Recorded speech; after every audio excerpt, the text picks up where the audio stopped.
Hi, everybody. Welcome to another episode of My Child, My Voice Kid Connection show brought to you by the National Parents Union. And today I am so excited about our book as well as our craft of the day. My name is Miss Wendy, and I hope that everybody's going to enjoy this book that I picked, that we chose. The book of the day that chose is called The Balloons Over Braodway by Melissa Sweet. And she also illustrated, meaning that she did a lot of the drawings that are in the book. And so we are going to talk about, I know some of you had celebrated Thanksgiving and may have watched the Thanksgiving Day Parade, the Macy's Thanksgiving Day Parade on your television. So we're going to find out how those big, huge helium balloons got started in the Macy's parade. And so we're going to read about that story. And then our craft of the day is going to be a paper bag reindeer puppet, because the person that we're going to read about was a master puppeteer. So we're going to do a simple puppet that you can do from your home with things that you have around your house. So I am going to put this down, and we are going to start our story time. And let me go ahead and disappear for a little bit so we can start our reading the book. Give me 1 second. And here we go. Balloons Over Braodway, the true story of the puppeteer of Macy's parade. Oh, look at that, the Tony Sarg marionette book. And it gives you some information in the book about that. What are marionettes? Well, these are puppets. So you can read about that. This is what's so unique about this book that I love. You can read a lot about things that we weren't familiar with. So Balloons Over Braodway, the true story of the puppeteer of Macy's parade, written and illustrated by Melissa Sweet. And illustrated means that she had drew a lot of these designs, or the designs in the book.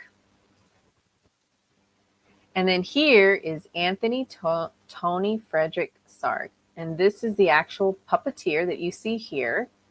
He was born in 1880 and passed away in 1942. So that tells you how long ago this was.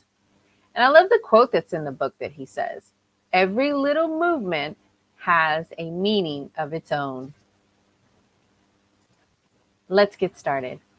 From the time he was a little boy, Tony Sarg loved to figure out how to make things move.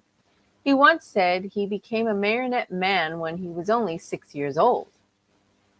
His father had asked him to feed their chickens at 6:30 in the morning every day. Tony had an idea. What if he could feed his chickens without leaving his bed? He rigged up some pulleys and ran ropes from the chicken coop door to his bedroom window. That night, he spread chicken feed outside the chicken coop door. The next morning, Tony pulled up on the rope and the door to the chicken coop opened. The chickens ate their breakfast. Tony stayed snug in his bed, and his dad, so impressed, never made Tony do another chore. Look at how he created. Look at his drawings right here. He started from 1, spread the feed the night before, 2, pull the rope, 3, door opens, 4, chickens come out. Isn't that unique? When Tony grew up, he moved to London, where he discovered that no one was making marionettes for kids anymore. So out of wood, cloth, and string, Tony began to make puppets. He figured out ways to make his marionettes' movement so lifelike that they performed as if they were real actors. Word soon spread about Tony's amazing marionettes. When Tony moved to New York City, the Tony Sarg marionettes began performing on Broadway. In the heart of New York City, in Harlan Square, was the biggest store on earth, R.H. Macy's department store. Macy's had heard about Tony's puppets and asked him to design a puppet parade for the store's holiday window. So Tony made new puppets based on storybook characters, then attached them to gears and pulleys to make them move.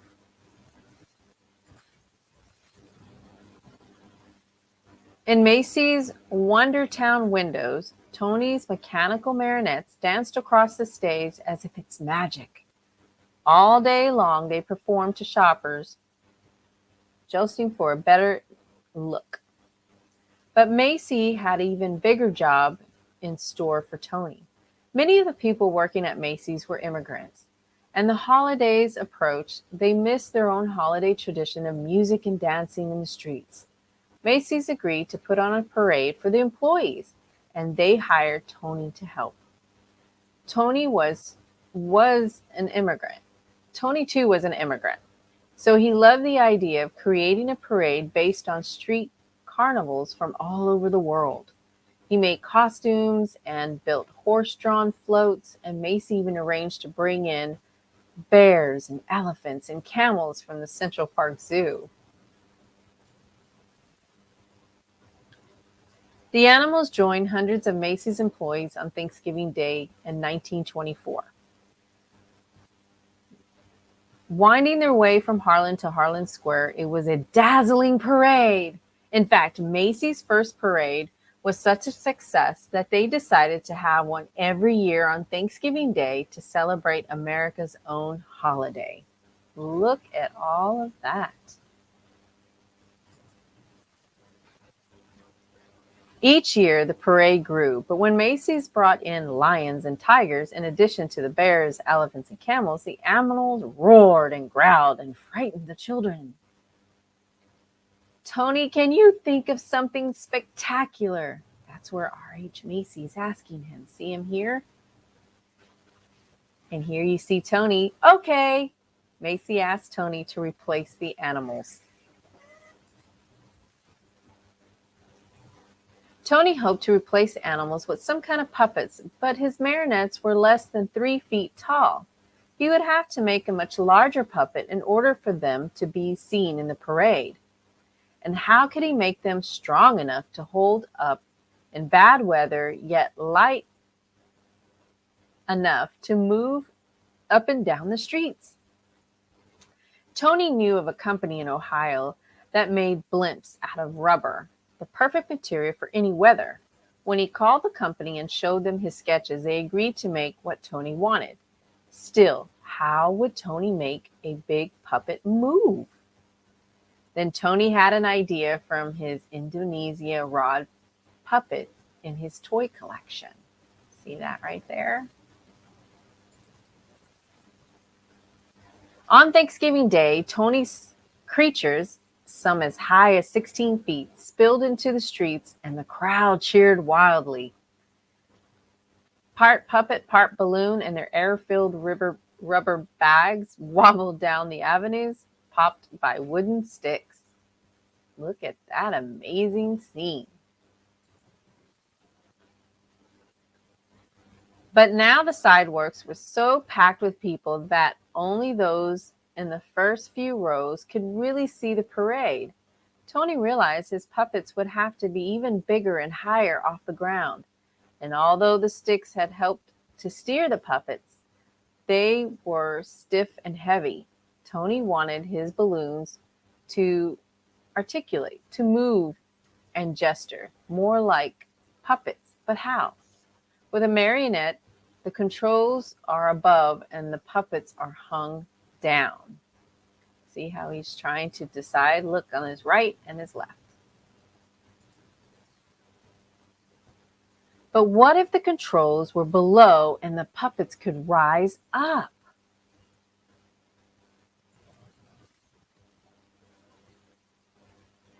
During the next year, Tony set his new ideas into motion. This time, he asked the company in Ohio to make balloons out of rubberized silk as strong as rubber, but lighter than rubber alone. Most important, Tony ordered the balloons to be filled not just with air, but with helium too. Since helium is lighter than air, it would make the balloons rise.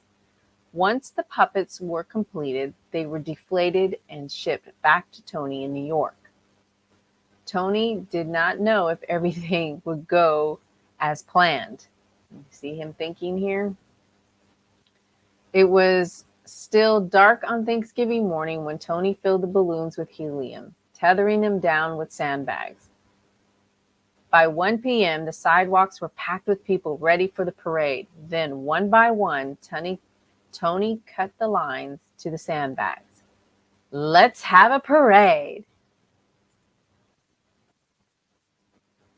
And of course, this is sideways, so you kind of have to look at here. And the magnificent upside down marionettes rose up to the sides. Look at how it goes up, even though it's sideways. Nodding and waving to the crowds below, they sailed past Central Park. They sailed down Broadway. They shimmied, they swayed through the canyons of New York City. High above the crowds, they flourished in the afternoon wind, pulling up the rope handlers this way and that.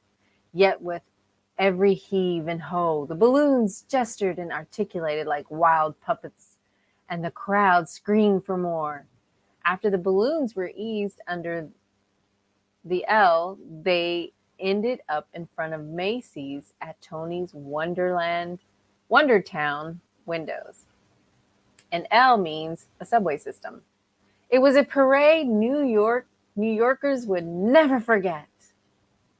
And you see the L right here on the right. And from that day on, every Thanksgiving morning, crowds have lined the sidewalks of New York City to see what new balloons would rise to the sky for Macy's famous parade. Tony Sarg, the puppeteer who loved to figure out how to make things move, had set the stage, with little rigging for a puppet to be anything anyone could imagine to be.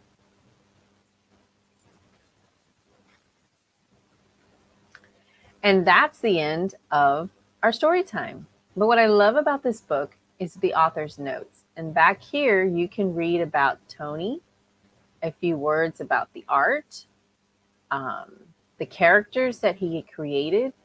Isn't that really neat? And this is actually a picture of him right here on the left side of the book.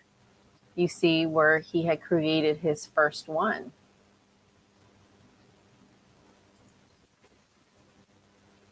And I know this is sideways, but this is the way the book looks. But if you tilt your head, this was the original advertisement from the New York Times back in 1933, courtesy of Macy's Inc. So you can see how they basically advertised. In other words, they wanted to announce about the parade and how to get people to come to the parade as they put it in the paper. And this is how it looked back then. So now you can see how they got so many people to come from New York into town so that they can see this enormous parade, this beautiful parade. So this is what I love about this book. It kind of tells you a little bit about history. And I love at the back, it gives you some little quotes, but it also says it was a parade New Yorkers would never forget. Well, I hope you enjoyed story time as much as I have, and I hope you get a chance to actually, I'm going to bring myself back, is to get a chance to read this book. I'm going to move our book and come a little closer to you. I really enjoyed reading this book. I love reading books that tell you a little bit about history so you can learn why are things this way. I was always curious when I was a kid to know, why does this go this way? Well, how is this made? And just like the Thanksgiving parade, how did it get started? Well, now I know how the puppets got started and how the helium balloons got created, and so do you. So now we are going to start our own little puppet. Now remember when Tony was a kid, he started small and he worked his way up. So to do our puppet today, we're using a paper bag, and this is what we're going to do for today. Is our craft of the day is a paper bag reindeer puppet. Now at the parades there were different puppets. Remember, he started with animals, You can see reindeers. You will see Santa at the end of the parade. So today we're going to do a little reindeer puppet. So I hope you get to have fun as much as I do doing this puppet. So I'm going to go ahead and put this down, and I'm going to bring my camera down so you can see my tabletop. And let's get started with our craft of the day. Okay. As I mentioned, when we do the craft for the day, is you always want to have something on your surface that you're going to do your craft. Whether mine is an old actually cutting board, it's made out of plastic. I love using over and over when I do crafts. But if you have a plastic tablecloth, that will work. Newspapers, something to put on there so when you do your craft, underneath will not get ruined. So make sure you always have an adult with you when you're doing this craft. Now the supplies you're going to need is scissors, a pencil, glue. Now you can use Elmer's glue if you have this at home. I like using my glue stick. So either one you can have if you have either one. And then what you're also going to need is, of course, a paper bag. And this is just a regular lunch bag your parents may have, or whoever you're with at their house may have at home. I have two, is a lunch bag. Just a regular brown lunch bag. Now, if you have white, that's okay. I can give you some ideas for that too. And then what all you're going to need is some construction paper.